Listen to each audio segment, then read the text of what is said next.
Welcome! If you thought modern reality TV was packed with scandals and drama, you clearly haven't looked closely at the ancient Greeks.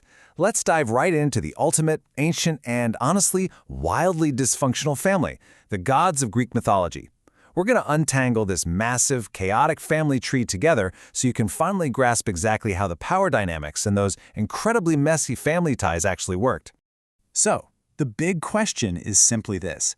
How is this incredibly powerful, yet completely confusing family actually structured? I mean, with all the overlapping myths and wild stories, it's so easy to lose the thread. Who really belongs to that absolute core group pulling the strings from the top of Mount Olympus?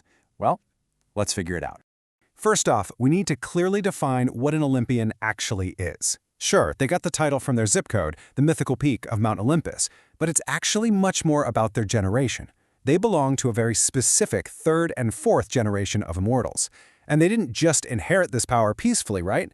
They fought a brutal 10-year war, completely overthrowing the previous generation of rulers, their own parents, the Titans. From that moment on, the Olympians were officially calling the shots. Okay, to keep us from getting totally lost in all these tangled family lines, here is our roadmap.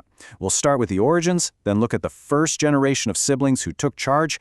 After that, we'll move on to the second generation, their kids. Then we've got a really mysterious roster switch to discuss, and we'll wrap it all up with a summary at the end. Section 1. The Origin.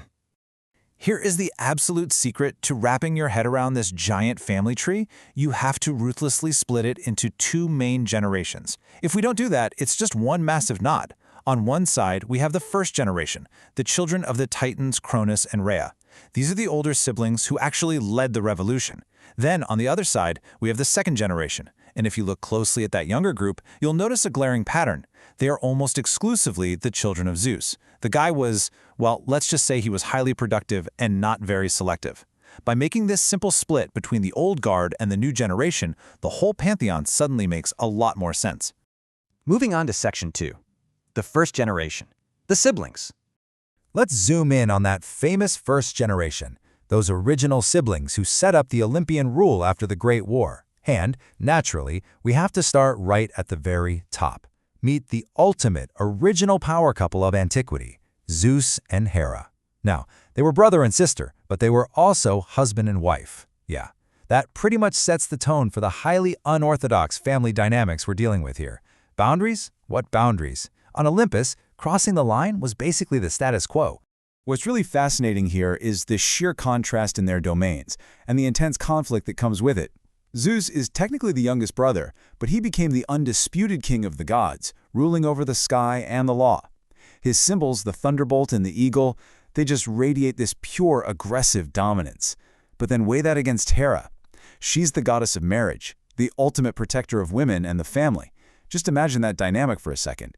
You're the sacred patron of marriage, but your incredibly powerful husband is literally the most notorious cheater in all of mythology.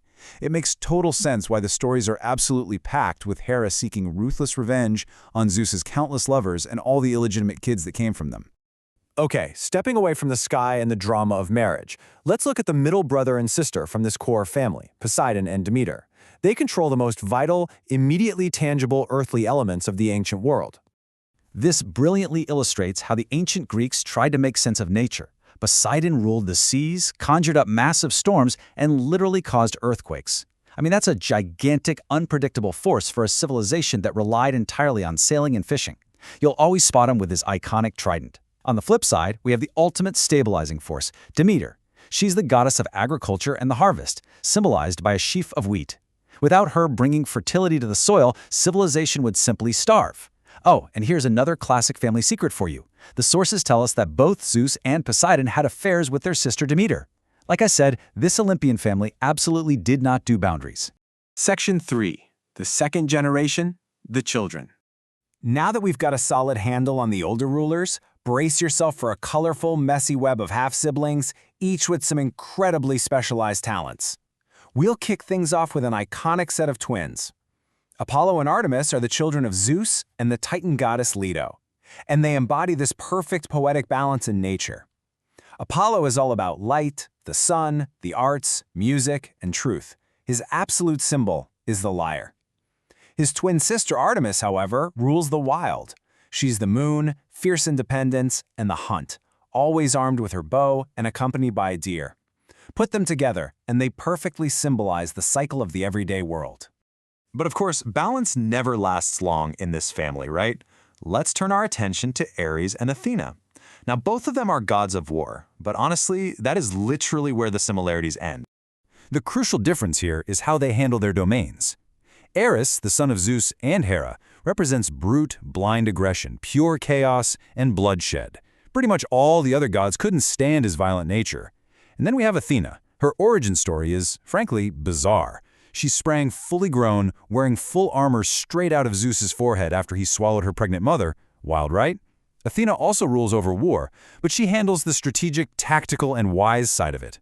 That is exactly why her symbols aren't just the spear and shield, but more importantly, the owl of wisdom and the olive tree of peace. Next up, we have another pairing in this generation, and it's quite possibly the oddest couple on all of Mount Olympus, the master blacksmith and the goddess of love. It is an absolute clash of worlds. According to the ancient myths, Hephaestus has a really unique backstory. He was produced entirely by Hera on her own, with absolutely zero input from Zeus. He was the outcast god of fire and the forge, constantly hard at work with his hammer and anvil. And get this, he was married off to Aphrodite. Her birth is just as dramatic. She's either another daughter of Zeus, or she literally formed from sea foam after the brutally mutilated remains of an ancient titan fell into the ocean. She is the goddess of pure love, desire, and unparalleled beauty, symbolized by the dove. As you can probably guess, this arranged marriage between exquisite beauty and gritty labor was a total disaster. Aphrodite had countless affairs, most notably with a hyper-violent Ares. With all this constant drama, the cheating, and the massive egos, we desperately need someone to hold the logistics together, right? Someone who can actually travel between all these different realms. Enter Hermes. Hermes is the son of Zeus and the nymph Maia. What makes him absolutely indispensable to this family is that he's the ultimate boundary crosser. Equipped with his winged sandals and the caduceus, that famous staff with the two snakes coiled around it, Hermes was the only one who could effortlessly zip between the heights of Olympus, the mortal earth, and even all the way down into the underworld to guide dead souls. He was the god of communication, travelers, commerce, and, hilariously enough, thieves. He was basically the glue holding the entire divine infrastructure together. Section 4. The Switch, Hestia or Dionysus. Okay, so we've covered 13 major gods in this incredible cast so far, but historically, everyone always talks about the 12 Olympians. There are only 12 canonical thrones on Mount Olympus in the ancient sources. So, who's the odd one out? The answer actually lies in the extreme contrast between two specific deities. On one hand, you have Hestia. She's the very first daughter of Cronus, the eldest sister of that first generation. She is the steady goddess of the hearth, stability, and the home fire. On the other hand, you have Dionysus. He's the latecomer, the god of wine, theater, and divine madness. What makes him totally unique in this family is that he's the only Olympian with a mortal mother. Many stories suggest that the peaceful, reliable Hestia voluntarily gave up her throne just to prevent a massive war with the wild, chaotic followers of Dionysus. It's a perfect example of how this mythology wasn't set in stone, it was constantly evolving. Section 5. The Divine Family Tree Summarized. Even after the heavy footprint of that first generation and the unbelievably tangled offspring of Zeus, this fascinating family didn't just fade into history, not even close. The Romans adopted these exact same gods and slapped new Latin names on them. Eris became Mars, Hephaestus became Vulcan, and Aphrodite became Venus. And here is the real kicker. Those names and their symbols literally form the foundation of the language we use today, thousands of years later. Words like martial and volcano are literally pure mythology hiding in our everyday vocabulary. We are keeping their complex drama and their mythical stories alive just by speaking.